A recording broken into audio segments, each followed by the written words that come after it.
तो middle east में लगातार तनाव बढ़ता चला जा रहा है। बातचीत की बात हो रही है, हमले भी लगातार हो रहे हैं। नमस्कार, मैं हूं नीलू। तो इजराइल और ईरान के बीच लगातार बमबारी जारी है और इस बीच ईरान ने इजराइल पर जोरदार हमला किया है। ईरान द्वारा किए गए हमले की इजरायली सैनिकों ने भी अब पुष्टि कर दी है।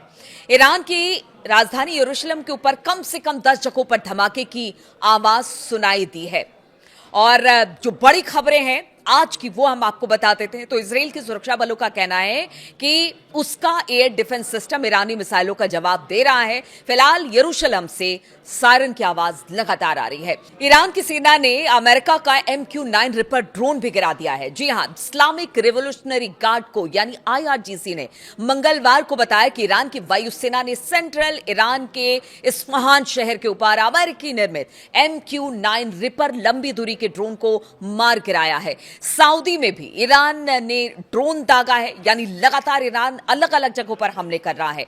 अमेरिका इजरायली हमलों के जवाब में ईरान लगातार खाड़ी देशों में अमेरिकी सैन्य ठिकानों को भी निशाना बना रहा है और इसी क्रम में ईरान ने सऊदी के अल खराज प्रांत पर ड्रोन दागा है, जिसे सऊदी की एयर डिफेंस सिस्टम ने नष्ट कर दिया है, ऐसा उनका कहना है। सऊदी के अल खराज प्रांत ने बताया कि ड्रोन के दुर्घटनाग्रस्त होने से जो मलबा गिरा है उसके कारण करीब करीब 6 घरों को मामूली नुकसान हुआ है। इस घटना में कोई घायल नहीं हुआ है। इधर अगर ईरान की बात की जाए तो दुबई में कुवैत तेल टैंकर पर भी हमला किया गया है और वहां पर भी भारी नुकसान की खबर आ रही है। कुवैत की सरकारी तेल कंपनी के हवाले से जो खबर आ रही है, समाचार एजेंसी है कूना, उसने बताया कि संयुक्त अरब अमीरात के दुबई बंदरगाह के लंगरगाह क्षेत्र में मौजूद कुवैत के विशाल कच्चे तेल टैंकर पर ईरान ने जानबूझकर हमला किया, ऐसा कुवैत का कहना है। ईरानी हमले के कारण कुवैती तेल टैंकर में आग लग गई।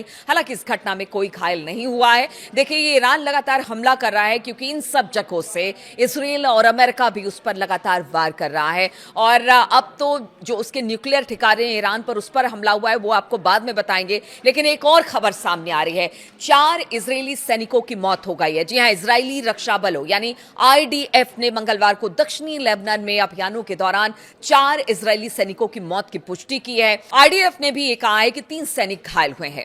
अब देखिए, बात मैं कर रही थी कि ईरान में भी जबरदस्त अटैक हुआ है और इस बीच परमाणु रेडिएशन का खतरा भी अब देखने को मिल रहा है कि हो सकता है कि जिस तरह से अमेरिका ने बम गिराए हैं परमाणु ठिकानों पर ईरान के, उससे खबर ये मिल रही है कि आगे आने वाले दिनों में क्या जिस तरह की स्थिति अमेरिका ने बना दी है, बातचीत की बात वो करता है लेकिन लगातार बम वर्षा भी वो कर रहा है।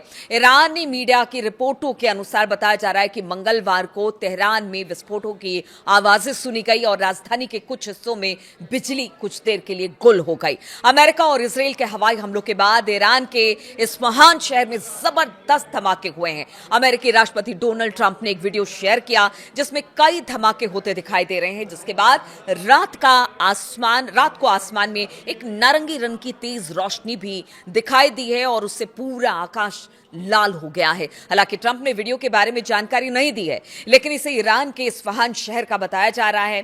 वॉल स्ट्रीट जर्नल की बात की जाए तो एक रिपोर्ट में उसने बताया कि अमेरिका और इसराइल की सेना ने एक परमाणु केंद्र को निशाना ईरान के बनाया है, संयुक्त हमले किए हैं और इसके बाद यह आग का गोला दिखाई दिया है। अमेरिकी अधिकारियों के हवाले से जो रिपोर्ट इस वक्त सामने आ रही है उसमें कहा गया है कि गोला बारूद के डिपो को निशाना बनाने के लिए कई बंकर बस्टर बमों का इस्तेमाल किया गया। एक अधिकारी ने यह बताया कि डिपो पर करीब 2000 पाउंड यानी कि लगभग 900 किलोग्राम के बंकर बस्टर बम ईरान के अलग अलग ठिकानों पर गिराए गए हैं। ऐसा रिपोर्ट में दावा किया गया है कि इस हमले के बाद कई जोरदार धमाके हुए जिसमें आग के गोले आसमान की तरफ उठे। धमाकों से पूरे इलाके में जोरदार झटके ईरान के महसूस किए गए। इस हमले ने तनाव को और ज्यादा बढ़ा दिया है क्योंकि कहा जा रहा है कि अगर इस्फहान में हमला हुआ है तो यहां पर किस तरह का नुकसान हुआ और इसके बाद ईरान किस तरह से रिटेलिएट करता है, यानी और जबरदस्त तरीके से हमला करता है। क्योंकि हमने देखा है कि जब भी अमेरिका और इजराइल को इसी बड़े हमले को अंजाम देते हैं उसके बाद ईरान अपनी दुगनी ताकत से एक बड़ा हमला करता है। इधर अगर अमेरिका की बात की जाए, वो कहते हैं बातचीत चल रही है, बहुत जल्द हम युद्ध से निकल जाएंगे। उनके अधिकारी हैं, उनके सलाहकार भी यही बात करते हैं। लेकिन दूसरी तरफ वो ईरान में लगातार बम बरसा रहे हैं और वहां पर तहस नहस कर रहे हैं। ईरान भी इसका जवाब दे रहा है और ईरान तो पहले कह दिया है कि आपकी बातचीत का हमें कोई भरोसा नहीं है। आप बातचीत के लिए कहते हैं और फिर इधर दूसरी तरफ अगर बात की जाए तो आप मिसाइलें दाग देते हैं और लगातार आपकी सेना हमारे ईरान और तेहरान में तबाही मचा रही है। तो इसलिए कहा यह जा रहा है कि अब इस्फहान में जिस तरह का हमला हुआ है, इससे जो युद्ध की आशंका है और तेज हो गई है। दूसरी तरफ खार्ग आइलैंड में अमेरिकी सैनिक उतारे जाने को लेकर भी बड़ी चर्चा हो रही है, लेकिन ट्रंप कह रहे हैं कि हमने ABCD तमाम तरह के प्लान बना लिए हैं, लेकिन ईरान से युद्ध खत्म करना है। और एक और बड़ी खबर हम आपको बता दें कि उन्होंने कहा है कि खार्ग आइलैंड को लेकर वो बिना किसी किसी बातचीत के वो इसे दे देंगे, लेकिन उनका ये कहना है कि ईरान को भी कुछ बातों को हमें मानना होगा। अब ये बातें क्या हैं, वो आखिर क्यों नहीं किसी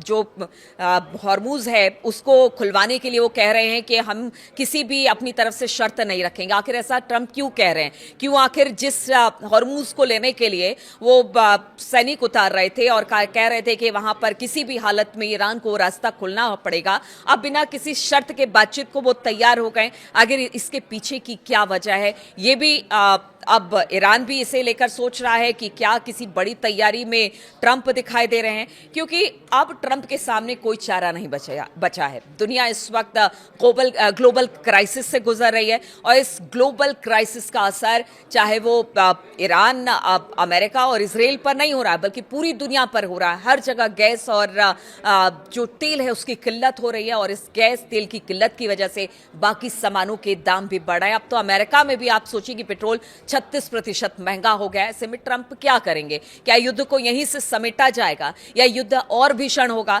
क्योंकि जितनी बार ट्रंप दावा करते हैं कि वो बातचीत कर रहे हैं, उतनी बार एक बड़ा हमला तेहरान पर हो जाता है। अब आगे किस तरह की स्थिति बनती है, इस पर लगातार हमारी नजर बनी रहेगी। बहुत बहुत शुक्रिया मेरे साथ इस वीडियो में शामिल होने के लिए।